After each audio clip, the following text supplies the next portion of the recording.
Some headlines since your morning papers. ABC News has obtained the first pictures of the key al-Qaeda operative killed in Somalia yesterday. Fazl Abdullah Mohammed was the mastermind of the 1998 bombings of the American embassies in Kenya and Tanzania and became al-Qaeda's top leader in Africa. He was shot by Somali security forces in Mogadishu. And here in the United States this morning, a picture so many people have been waiting to see.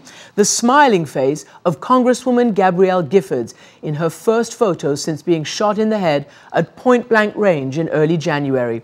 Giffords has been steadily improving, but her spokesman says the Congresswoman still has a long way to go. She has trouble speaking complete sentences and expressing complex thoughts. Still today, there's good news to report. We learned that Giffords could be released from the hospital within a few weeks to continue her rehabilitation on an outpatient basis. And in Washington, Democrats are in a holding pattern at this hour, awaiting Congressman Anthony Weiner's next move.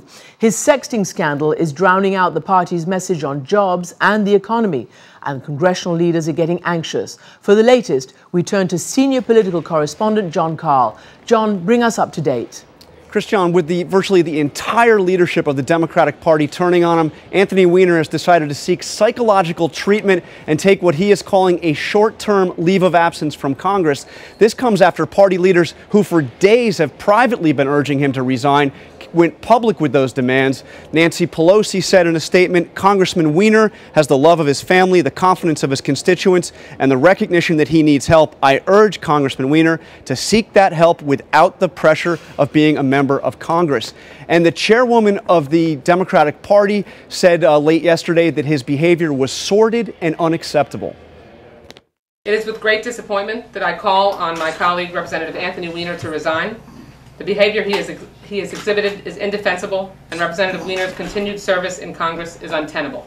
This sordid affair has become an unacceptable distraction for Representative Weiner, his family, his constituents, and the House.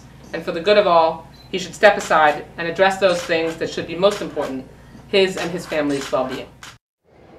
Democratic leaders expect that Weiner will ultimately get that message and resign, but no indication he's doing it yet. And Christian, there is nothing they can do to force him out short of a vote of the full House to expel him. And at this point, nobody expects that to happen.